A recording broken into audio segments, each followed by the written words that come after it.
اللہ علیہ وسلم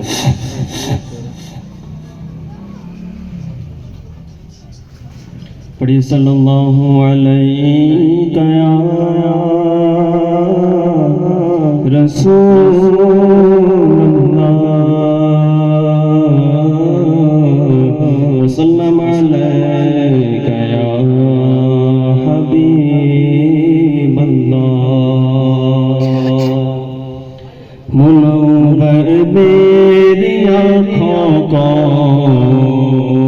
میرے شمشو دہا کر دے منور میری آنکھوں کو میرے شمشو دہا کر دے غموں کی دھوپ میں وہ سایہ زلف دتا کر دے منور میری آنکھوں کو میرے شمشو دہا کر دے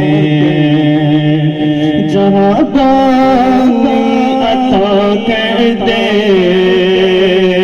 بھری جنت ہبا کر دے جہاں پانی عطا کر دے بھری جنت ہبا کر دے نبی مختار گل ہے جس کو جو چاہے عطا کر دے نبی مختار گل ہے جس کو جو چاہے عطا کر دے منور میری آنکھوں کو میرے شمشو دہا کر دے فضا میں اڑنے والے یوں نہ اترائے ندا کر دے فضا میں اڑنے والے یوں نہ اترائے ندا کر دے وہ جب چاہے جسے چاہے اسے فرما رہا کر دے وہ جب چاہے جسے چاہے اسے فرما رہا کر دے منور میری آنکھوں کو میرے شمشو دہا کر دے منور میری آنکھوں کو میرے شمشو دہا کر دے کسی کو وہ ہنساتے ہیں کسی کو وہ رلاتے ہیں کسی کو وہ ہنساتے ہیں کسی کو وہ رلاتے ہیں وہی یوں ہی اجماتے ہیں وہ جب تو فیصلہ کر دے وہ یوں ہی آزماتے ہیں وہ جب تو فیصلہ کر دے منور میری آنکھوں کو میرے شمشو دہا کر دے غموں کی دھوپ میں وہ سایہ زلف دتا کر دے مجھے کیا فکر ہو اختر میرے یاور ہے وہ یاور مجھے کیا فکر ہو اختر میرے یاور ہے وہ یاور بلاؤں کو میری جو خود گرفتار بلا کر دے بلاؤں کو میری جو خود گرفتار بلا کر دے منور میری آنکھوں کو میرے شمشو دہا کر دے غموں کی دھوپ میں وہ سایہ زلف دتا کر دے صلو علی الحبیب صلو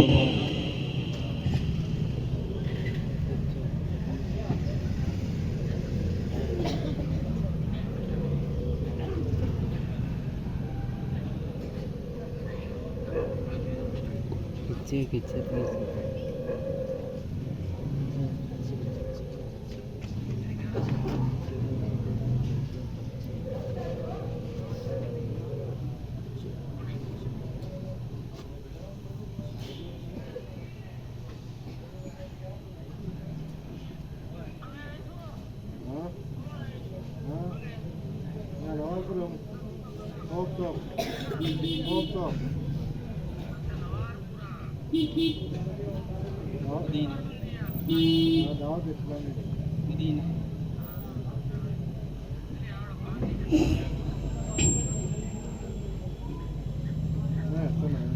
مدینہ صلو علی الحبیب صلی اللہ تعالی علی محمد صلی اللہ علیہ وسلم۔ اجتماع پاک کا آغاز تلاوت قرآن سے ہو چکا ہے اور ایک طالب علم نے بھی نعت شریف سے آغاز کر دیا ہے۔ اب جہاں تک میری آواز جا رہی ہے ان تمام اسلامی بھائیوں سے مؤدبانہ محبتانہ التجا ہے کہ اجتماع گاہ میں آ جائیں انشاءاللہ الکریم۔ سنت و برا بیان بھی ہوگا، آگے ذہنی آزمائش کا سلسلہ بھی ہے، بچوں کا پروگرام بھی ہے، پھر آگے مبلغ صاحب کا بیان بھی ہوگا، اور وہ وقت آئے گا کہ ماشاءاللہ الکریم مدرسۃ المدینہ کے وہ طالب علم ہیں جنہوں نے حفظ قرآن مکمل کیا ہے، اور 8 طالب علم جو قاری قرآن بنے ہیں ان کا انشاءاللہ دستار اور سرٹیفکیٹ وغیرہ سے ان کو نوازا جائے گا۔ تو جہاں تک آواز جا رہی ہے ان تمام اسلامی بھائیوں سے التجا ہے جلدی جلدی تشریف لے آئیں اور اجتماع پاک کی برکتیں حاصل کریں۔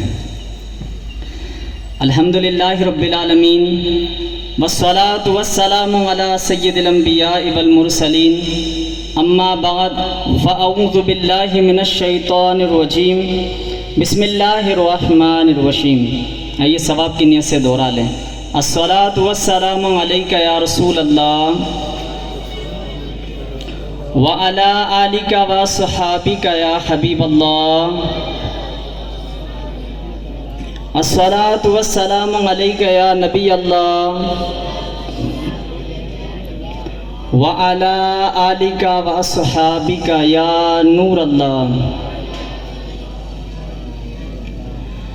نبی اکرم نور مجسم شاہ آدم و بنی آدم صلی اللہ علیہ وسلم کا فرمان عالی شان ہے، افضل العمل النیت الصادقہ، سچی نیت یہ سب سے افضل عمل ہے۔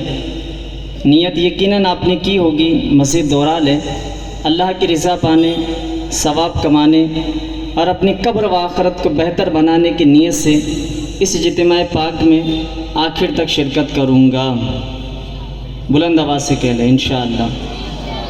جو سنوں گا اس پر عمل کرنے کی کوشش کروں گا، اور ان باتوں کو یاد رکھ کر اپنے گھر والوں، رشتہ داروں اور دیگر مسلمانوں کو پہنچا کر ثواب کا حقدار بنوں گا انشاءاللہ الکریم۔ درود شریف پڑھنے کے تعلق سے بے شمار فضیلتیں، ان کے فضائل اور پڑھنے والوں کے لیے برکات بیان کی ہیں۔ آئیے ایک بڑا ہی پیارا درود پاک کی برکت والا واقعہ ہم سنتے ہیں۔ حضرت سیدنا شیخ احمد بن منصور رحمۃ اللہ تعالی علیہ جب یہ فوت ہوئے، انتقال کر گئے، تو اہل شیراز میں سے کسی نے خواب میں انہیں دیکھا کہ یہ یعنی احمد بن منصور رحمۃ اللہ تعالی علیہ شیراز کی جامع مسجد کے محراب میں کھڑے ہوئے ہیں، اور انہوں نے بہترین حلہ زیب تن یعنی زیب بدن کیا ہوا ہے، اور سر پر موتیوں کا تاج پہنا ہوا ہے۔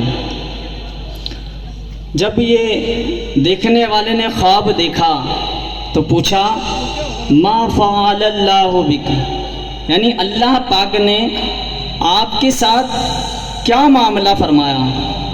تو حضرت سیدنا شیخ احمد بن منصور رحمۃ اللہ تعالی علیہ نے فرمایا اللہ تعالی نے مجھے بخشا اور کرم فرمایا اور تاج پہنا کر جنت میں داخل کر دیا۔ دیکھنے والے نے جب یہ سنا تو پوچھا کس سبب سے اللہ پاک نے آپ پر یہ فضل و کرم کی بارش نازل کی ہے؟ تو فرمایا کہ میں تاجدار مدینہ صلی اللہ علیہ وسلم پر کثرت سے درود پاک پڑھتا تھا اور یہی عمل کام آ گیا۔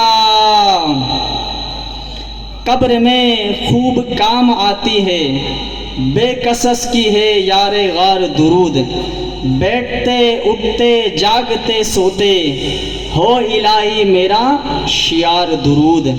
صلو علی الحبیب صلی اللہ تعالی علی محمد صلی اللہ تعالی علیہ وسلم۔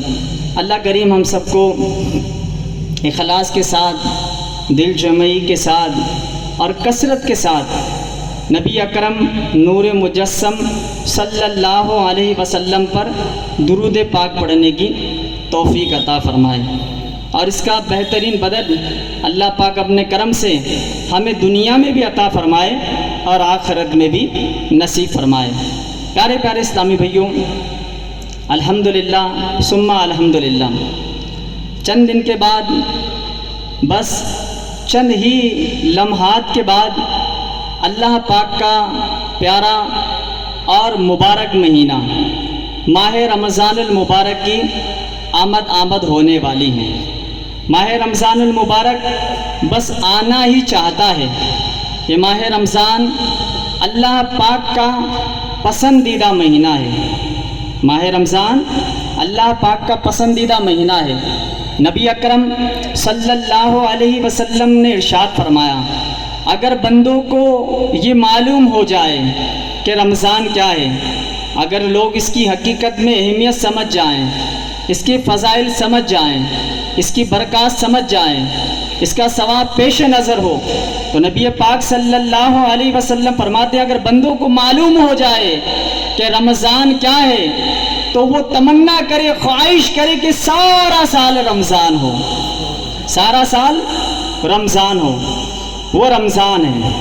الحمدللہ رمضان کی جیسے ہی آمد ہوتی ہے تو کتابوں میں بیان کیا ہے، روایت بیان کی ہے، اللہ پاک کی رحمت کے دروازے کھول دیے جاتے ہیں، اور ایک روایت یہ بیان کی ہے آسمانوں کے دروازے کھول دیے جاتے ہیں، اور ایک روایت یہ بیان کی ہے کہ جنت کے دروازے کھول دیے جاتے ہیں، اور ایک روایت یہ بیان کی ہے کہ جہنم کے دروازے بند کر دیے جاتے ہیں۔ ماہ رمضان کی آمد ہوتی ہے، جنت کے دروازے کھل جاتے ہیں اور جہنم کے دروازے بند کر دیے جاتے ہیں، اور شیاطین کو زنجیروں میں جکڑ دیا جاتا ہے۔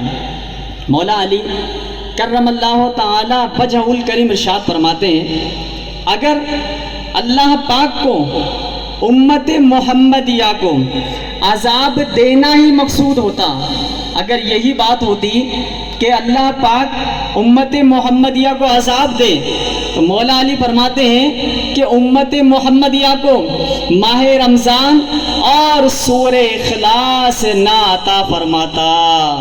پیارے اسلامی بھائیوں، یہ ماہ محترم بڑا برکتوں والا ہے، یہ ماہ محترم بڑا عظمتوں والا ہے۔ اللہ پاک کے نزدیک یہ 12 مہینوں میں سب سے زیادہ معظم اور سب سے زیادہ پسندیدہ مہینہ ہے۔ جس طرح حضرت یعقوب علیہ السلام کو اپنے 12 بچوں میں حضرت یوسف علیہ السلام سے سب سے زیادہ نسبت اور محبت تھی، اسی طرح اللہ پاک ان 12 مہینوں میں سب سے زیادہ پسند ماہ رمضان کو کرتا ہے۔ یہ وہ ماہ رمضان ہے کہ جب اس کی آمد ہوتی ہے تو نبی پاک فرماتے ہیں کہ اللہ پاک اپنے فضل سے بندوں کو نفل کا ثواب فرض کے برابر عطا فرماتا ہے، اور فرض ادا کرتا ہے تو اللہ پاک اسے 70 فرض کا ثواب عطا فرماتا ہے۔ یہ وہ مبارک مہینہ ہے۔ نبی پاک صلی اللہ علیہ وسلم نے ارشاد فرمایا ماہ رمضان میں 5 چیزیں ایسی ہیں جو مجھ سے پہلے کسی نبی کو نہیں ملی۔ کیا فرمایا نبی پاک صلی اللہ علیہ وسلم نے کہ 5 چیزیں ایسی ہیں جو مجھ سے پہلے کسی نبی کو نہیں ملی۔ ارشاد فرمایا نمبر 1 توجہ سے سنیں اور رمضان کی اہمیت سمجھیے۔ فرمایا کہ جب رمضان المبارک کی پہلی رات آتی ہے تو اللہ پاک ان کی طرف رحمت کی نظر فرماتا ہے، اور جس کی طرف اللہ پاک نظر رحمت فرمائے اسے کبھی عذاب نہ دے گا۔ کیسی پیاری فضیلت ہے۔ اب یہ پاک فرما رہے ہیں کہ 5 چیزیں وہ ہیں جو مجھ سے پہلے کسی کو نہیں ملی، اور پہلا بیان کیا کہ جب ماہ رمضان کی پہلی رات آتی ہے تو اللہ پاک اپنے بندوں کی طرف نظر رحمت فرماتا ہے، اور جس کی طرف نظر رحمت فرمائے گا اسے کبھی عذاب نہ دے گا۔ سبحان اللہ۔ آگے بیان کیا شام کے وقت ان کے منہ کی بو جو بھوک کی وجہ سے ہوتی ہے اللہ پاک کے نزدیک مشک کی خوشبو سے بھی بہتر ہے۔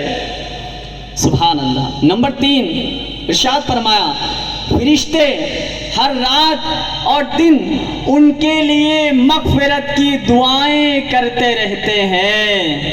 کتنے خوش نصیب ہے وہ جو ماہ رمضان سے محبت کرتے ہیں، کتنے خوش نصیب ہیں جو ماہ رمضان کا احترام کرتے ہیں، کتنے خوش نصیب ہے وہ جو ماہ رمضان کے روزے، تراویح، تلاوت، ذکر و اذکار، نیکیوں میں ماہ رمضان کو گزارتے ہیں تو اللہ پاک کے معصوم فرشتے ان کے لیے دن اور رات مغفرت کی دعائیں کر رہے ہوتے ہیں۔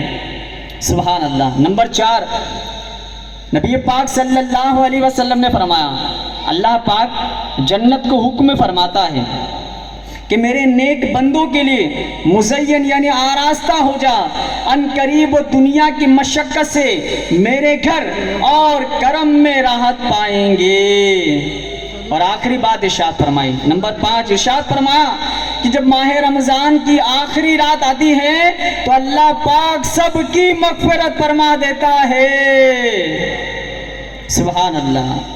قوم میں ایک شخص نے کھڑے ہو کر عرض کی یا رسول اللہ صلی اللہ علیہ وسلم کیا یہ لیلۃ القدر ہے؟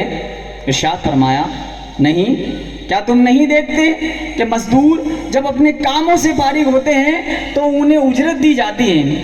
دنیا میں اگر کوئی مزدور کام کرتا ہے تو دن بھر مزدوری کرنے کے بعد اسے محنتانہ دیا جاتا ہے، مزدوری دی جاتی ہے۔ اسی طرح جو پورے مہینے روزوں میں، تراویح میں، تلاوت میں، نیکیوں میں، اللہ پاک کی اطاعت فرما برداری میں اور رمضان کا ادب و احترام کرتے سے نیکیوں میں گزارتا ہے، تو جب رمضان مکمل ہوتا ہے تو اللہ پاک اس کی مغفرت فرما دیتا ہے۔ سبحان اللہ، سبحان اللہ۔ رمضان شریف کی ہر شب آسمانوں میں صبح صادق تک ایک منادی یعنی اعلان کرنے والا فرشتہ یہ ندا کرتا ہے، کہتا ہے اے بھلائی طلب کرنے والے ارادہ پختہ کر لے اور خوش ہو جا، اور اے برائی کا ارادہ کرنے والے برائی سے باز آ جا۔ پھر فرمایا ہے کوئی مغفرت کا طلبگار کہ اس کی طلب پوری کی جائے، ہے کوئی توبہ کرنے والا کہ اس کی توبہ قبول کی جائے، ہے کوئی دعا مانگنے والا کہ اس کی دعا قبول کی جائے، ہے کوئی سائل کہ اس کا سوال پورا کیا جائے۔ پھر فرمایا اللہ پاک رمضان المبارک کی ہر شب میں افطار کے وقت 60,000 گناہ گاروں کو دوزخ سے آزاد فرما دیتا ہے، جن پر گناہوں کی وجہ سے جہنم واجب ہو چکا ہوتا ہے، تو روزانہ 60,000 گناہ گاروں کو اللہ پاک جہنم سے رہائی عطا فرماتا ہے۔ اور آگے ارشاد فرمایا عید کے دن سارے مہینوں کے برابر گناہ گاروں کی بخشش کر دی جاتی ہے۔ اے پیارے اسلامی بھائیوں، ہم کتنے خوش نصیب ہیں، کتنے خوش نصیب ہیں کہ اللہ پاک یہ ماہ محترم ہمیں عطا فرمانے والا ہے۔ اللہ پاک کی بارگاہ میں دعائیں کیجیے، التجائیں کیجیے اور بار بار دعا مانگتے رہے اللہم بارک لنا فی رجب و شعبان وبلغنا رمضان، ہے نا۔ اللہ پاک کی بارگاہ میں التجائیں کیجیے اللہ پاک رجب خیر سے نصیب فرمائے، شعبان خیر سے نصیب فرمائے۔ اب شعبان آخری لمحات میں چند دنوں کے بعد چاند نظر آئے گا اور یہ ماہ محترم ہمارے درمیان ہوگا، تو یہ ماہ محترم آنے والا ہے، اس کی اہمیت کو سمجھیں۔ اس کے فضائل کو سمجھے، اس کی برکات کو سمجھے۔ یہ ماہ محترم اور مہینوں کی طرح نہیں ہے کہ اسے ہم گناہ کرتے ہوئے گزارے، اسے فضول کام کرتے ہوئے گزارے، اسے چوراہوں میں بیٹھ کر گزارے، اسے فلمیں ڈرامے گانے باجے دیکھتے سنتے ہوئے گزارے۔ ایسا نہیں کرنا، بلکہ رمضان ہے، اس کی قدر کرنی ہے، اس کا احترام کرنا ہے، دن میں روزہ رکھنا ہے، رات کو تراویح اور تلاوت قرآن کرنا ہے، اور ایک ایک لمحہ جب نیکیوں میں گزاریں گے تو اللہ پاک نے چاہا تو ماہ رمضان کی برکتیں آپ کو دنیا میں بھی نصیب ہوگی، اور اللہ اپنے کرم سے ماہ رمضان کی برکتیں آپ کو آخرت میں بھی نصیب فرمائے گا۔ نبی پاک صلی اللہ علیہ وسلم نے ارشاد فرمایا، روزہ اور قرآن بندے کے لیے قیامت کے دن شفاعت کریں گے۔ جو رمضان کو پاتا ہے اور رمضان کا روزہ رکھتا ہے اور راتوں کو تراویح اور تلاوت قرآن کرتا ہے، اس کے لیے بیان کیا جا رہا ہے۔ نبی پاک علیہ الصلوۃ والسلام نے ارشاد فرمایا کہ روزہ اور قرآن بندے کے لیے قیامت کے دن شفاعت کریں گے۔ روزہ عرض کرے گا، اے رب کریم، میں نے کھانے اور خواہشات سے اسے دن میں روکے رکھا، میری شفاعت اس کے حق میں قبول فرما۔ اور قرآن کہے گا، میں نے اسے رات میں سونے سے باز رکھا، میری شفاعت اس کے لیے قبول فرما۔ پس دونوں کی شفاعت قبول کی جائے گی اور اسے جنت میں داخل کر دیا جائے گا۔ صلو علی الحبیب صلی اللہ تعالی علی محمد صلی اللہ تعالی علیہ وسلم۔ اے پیارے اسلامی بھائیوں، الحمدللہ